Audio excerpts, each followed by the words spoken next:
आज हम लोग अनंत लंबाई के एक समान सीधे चालक तार के कारण उत्पन्न विद्युत क्षेत्र की तीव्रता, यानी एक सीधा लंबा तार होगा अनंत लंबाई का, बहुत बड़ा होगा, हमें नहीं पता कितना बड़ा होगा, तो उसके कारण उसमें एक समान रूप से आवेश वितरित हो जाएंगे, और इसके कारण हम पता करेंगे कि कोई एक गॉसियन पृष्ठ की कल्पना कर लिए हैं, जो बेलनाकार एक गॉसियन पृष्ठ है। अब मान यहाँ पर हम पता करेंगे कि इस गॉसियन पृष्ठ से यहाँ पर इस बिंदु पर या गॉसियन पृष्ठ के सरफेस पर कुल विद्युत क्षेत्र की तीव्रता कितनी है, ठीक ना। ये हमें क्या करना है, पता करना है। तो सबसे पहले हम इमेज को बनाएंगे। क्या किया हमने, सबसे पहले एक अनंत लंबाई का सीधा चालक तार लिया, उस पर एक समान रूप से आवेश वितरित किया, ठीक है। फिर उसके चारों, उस तार के चारों त्रिज्या r वाला यल लंबाई वाला एक गॉसियन पृष्ठ की कल्पना की। अब कल्पना करना मतलब ये माना गया है, इसे डॉट डॉट भी हम कर सकते हैं। तो हमने क्या किया, कल्पना कर लिया। अब हम क्या करेंगे, पता करेंगे कि इस तार से कितना विद्युत क्षेत्र की तीव्रता हो रही है, ठीक ना। तो सबसे पहले हमको लिखना पड़ेगा माना जाना। तो क्या लिखेंगे, माना, क्या लिखेंगे, माना। अब देखिए इस तार के नाम हम रख देते हैं ए और बी। तो ए बी एक अनंत लंबाई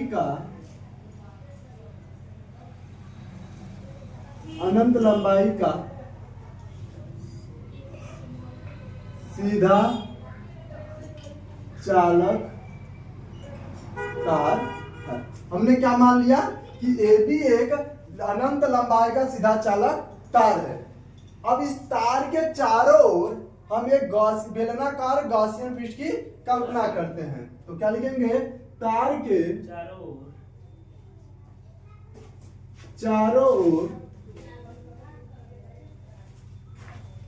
हम एक बेलनाकार गॉसियन पृष्ठ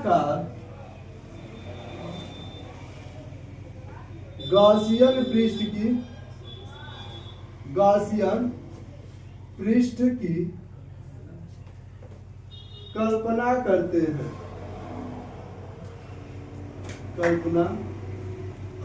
करते हैं, ठीक ना।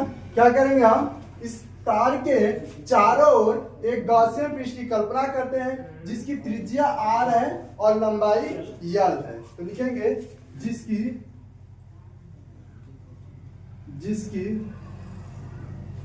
त्रिज्या r है और लंबाई यल।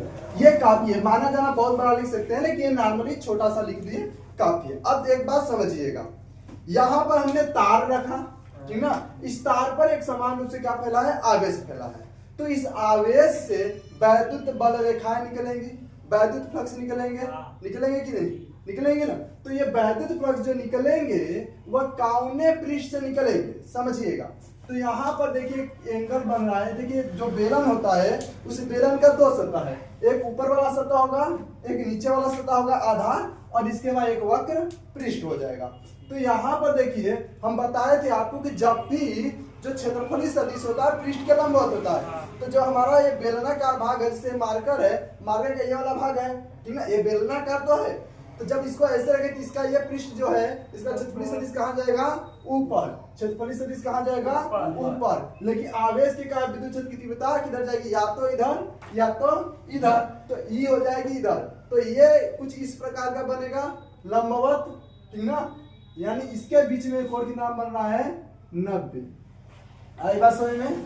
अब यहाँ पर देखिए इस पृष्ठ पर या इस पृष्ठ पर, तो हमने यहाँ पर देखिए, यहाँ पर जहां पर हमने ये दिखाया है, जो डाटा दिखाया है, हम उस थोड़ा सा दूरी लेते हैं और उस दूरी पर हम चेक करते हैं कि क्षेत्रफली सदिश और विद्युत क्षेत्र की तीव्रता किधर है, ठीक ना। तो यहाँ पर देखिए, तो यहाँ पर पृष्ठ कुछ इस प्रकार का रहेगा, ठीक ना। ये वाला भाग, इसका क्षेत्रफली सदिश किधर जाएगा, आगे डी, और विद्युत क्षेत्र की तीव्रता भी इधर होगी। तो यहाँ पर थीटा बराबर कितना हो जाएगा, 0 डिग्री। थीटा बराबर कितना हो जाएगा, 0 डिग्री। थोड़ा सा कॉमन सेंस समझिएगा अपना। अब यहाँ पर देखिए, जब हम लोग फ्लक्स की बात करेंगे, क्या बात करेंगे, फाई ई की, ठीक ना। फाई की बात जब बात करेंगे हम लोग, तो आएगा EDA cos थीटा। आइए हम समझेंगे। EDA cos थीटा होगा।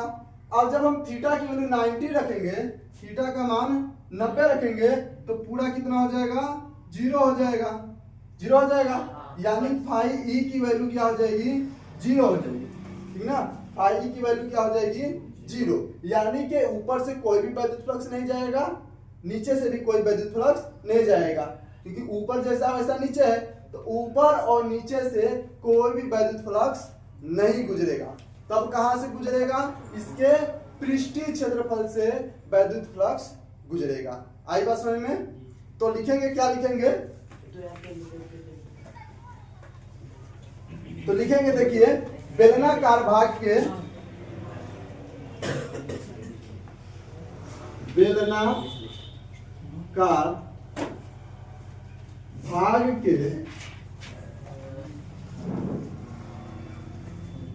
ऊपरी सतह, ऊपरी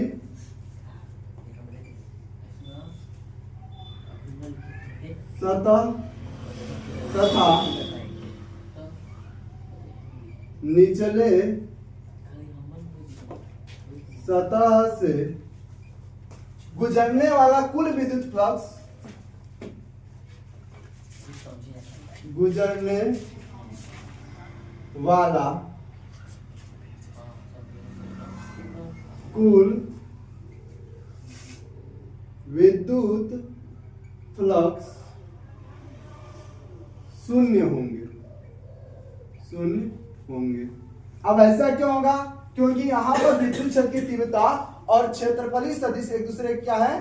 लंबवत है। तो लिखेंगे, क्योंकि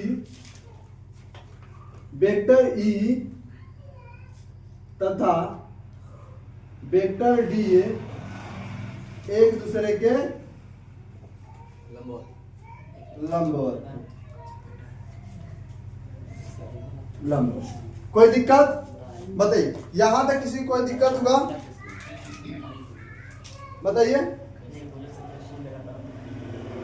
अब देखिए, हम क्या करेंगे कि अब ऊपर से नहीं निकलेगा, नीचे से नहीं निकलेगा, बगल वाले से निकलेगा।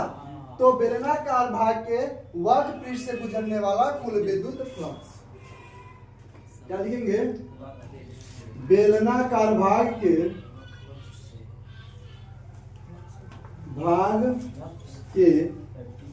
वक्र पृष्ठ से गुजरने वाला वैद्युत फ्लक्स कितना हो जाएगा? देखिए, बेलनाकार भाग के वक्र पृष्ठ से गुजरने वाला वैद्युत फ्लक्स, लेकिन हम जानते हैं वैद्युत फ्लक्स यानी फाई ई बराबर होता है, फाई ई बराबर डी, फाई ई बराबर लेंगे ई डी, क्योंकि थोड़ा सा क्षेत्र लिया है ना, थोड़ा सा, तो E vector E D A cos theta ले लेते हैं, थोड़ा सा shortcut, E D A cos theta होता है vector D dot vector D A, फिर इसको हटाते हैं, डॉट प्रोडक्ट को हटाते हैं, तो E D A cos theta आता है। अब देखिए, तो यहां पर हो जाएगा डी फाई ई बराबर ई डी ए कॉस। अब देखिए, यहां पर थीटा की वैल्यू कितनी है? 0, क्योंकि थीटा बराबर कितना है? 0। कोई दिक्कत? अब देखिए क्या हो जाएगा, तो डी फाई ई बराबर हो जाएगा ई डी ए, समीकरण नंबर 1 हो जाएगा। आई बात समझ में? कोई दिक्कत? अब देखिए, निकाला है, क्या निकाला? बेलनाकार भाग के वक्र पृष्ठ से गुजरना कुल विद्युत फ्लक्स, सॉरी यहाँ पर वाला वैद्युत फ्लक्स ना, यानी हम अभी तक यहाँ इतना वाला क्षेत्र से हम निकाले, लेकिन ये तो पूरा बेलनाकार इतना बड़ा है, तो कुल गॉसियन पृष्ठ से, ठीक ना, या पूरे वक्र पृष्ठ से कुल कितना विद्युत फ्लक्स गुजरेगा ना, तो क्या निकालेंगे? पूरे वक्र पृष्ठ से गुजरने वाला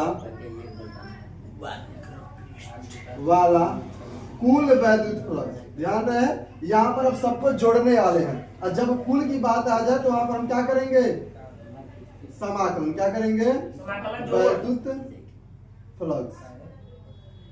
अब देखिए कुल की बात किया जा रहा है, यानी सबको जोड़ना है, तो हमको यहाँ पर क्या करना पड़ेगा, समाकलन करना पड़ेगा। और भी कौन सा समाकलन, तो गॉस के प्रमेय वाला में हम लोग बंद समाकलन करते हैं, क्लोज इंटीग्रेशन करेंगे, ठीक ना। तो यहाँ पर क्या हो जाएगा, देखिए डी फाई ई था, अब इसका इंटीग्रेशन होगा D phi E is equal to क्या हो जाएगा, देखिएगा यहाँ पर ई देखिए कांस्टेंट है, ई नियतांक, इसके साथ डी नहीं लगा, इसको बाहर ले देंगे, फिर हो जाएगा डी ई। अब इसका समाकलन करेंगे तो हो जाएगा फाई ई, और देखिए डी ए क्या है, डी मतलब अल्पांश, ए मतलब क्षेत्रफल, इसका क्षेत्रफल क्या होगा वक्रपृष्ठ का, तो 2 पाई आर यल हो जाएगा, तो ई हो जाएगा इंटू 2 पाई आर यल, यानी फाई ई इक्वल टू हो जाएगा, क्या हो जाएगा, चलिए ऊपर लिख लेते हैं इसको मिटा करके,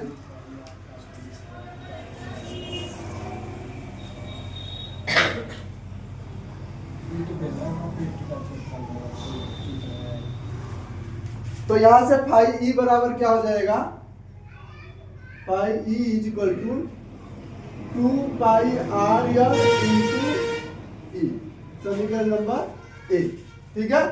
अब देखिए फिर क्या करेंगे, अब लगाएंगे, देखिए यहाँ पर रेखीय आवेश, ये रेखीय आवेश घनत्व की तरह का है कि नहीं, क्या वो है रेखीय आवेश घनत्व, तो जब आवेश एक समान रूप से एक सीधी रेखा में विद्युत रूप से रेखीय आवेश घनत्व होते हैं, तो वैसा ही है, तो रेखीय आवेश घनत्व से क्या हो जाएगा, lambda is equal to Q by L ना, इसको लगाएंगे तो पहले लिख लेते हैं रेखीय आवेश घनत्व से, क्या लिखेंगे, रेखीय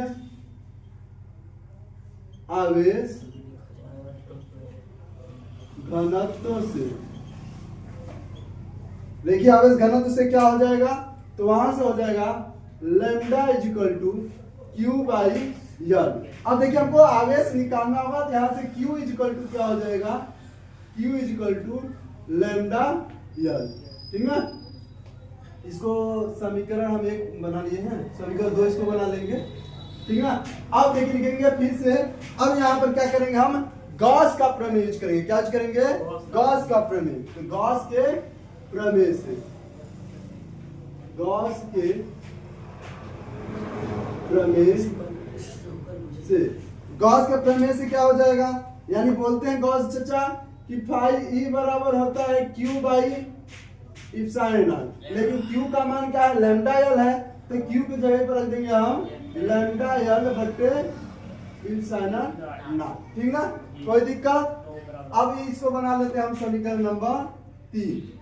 अब देखिए समीकरण नंबर जो 2 है फाई ई का मान बता रहा है, समीकरण नंबर 3 भी फाई ई का मान बता रहा है, दोनों लेफ्ट हैंड साइड बराबर है, तो राइट हैंड साइड क्या हो जाएंगे, बराबर हो जाएंगे। आई बात समझ में, जब LHS के बराबर है तो RHS के बराबर होगा, तो क्या हो जाएगा, यहाँ पर साइड देखिए समीकरण 2 व 3 की तुलना करने पर समीकरण 2 व 3 से, अब LHS के बराबर तो RHS के बराबर कर लेंगे 2 पाई आर यल, ठीक ना, डॉट ई, और बराबर हो जाएगा लैम्डा यल बटे इप्सिलॉन नॉट, क्या हो जाएगा, लैम्डा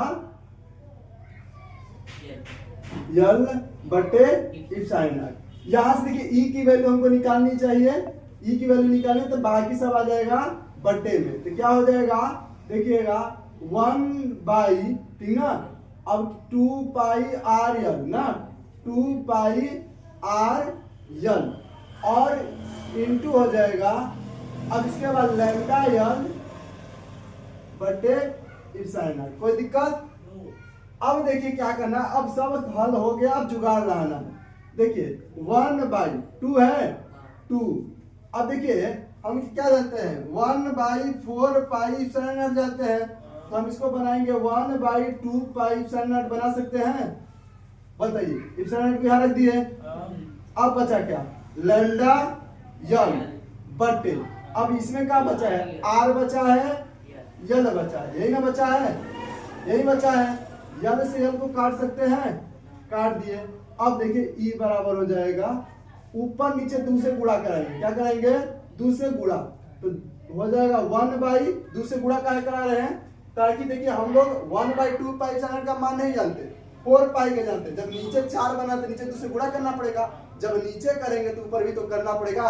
एक भाई को देंगे दूसरा भाई गुस्सा आ जाएगा, तो दूसरों को देना पड़ेगा। तो यहाँ पर हो जाएगा 4 पाई इप्सिलॉन नॉट। अब देखिए 2 का गुणा यहाँ ना करा करके यहाँ करा लेंगे तो 2 लैम्डा बटे आर न्यूटन प्रति कूलम। ठीक है, आप नहीं करेंगे।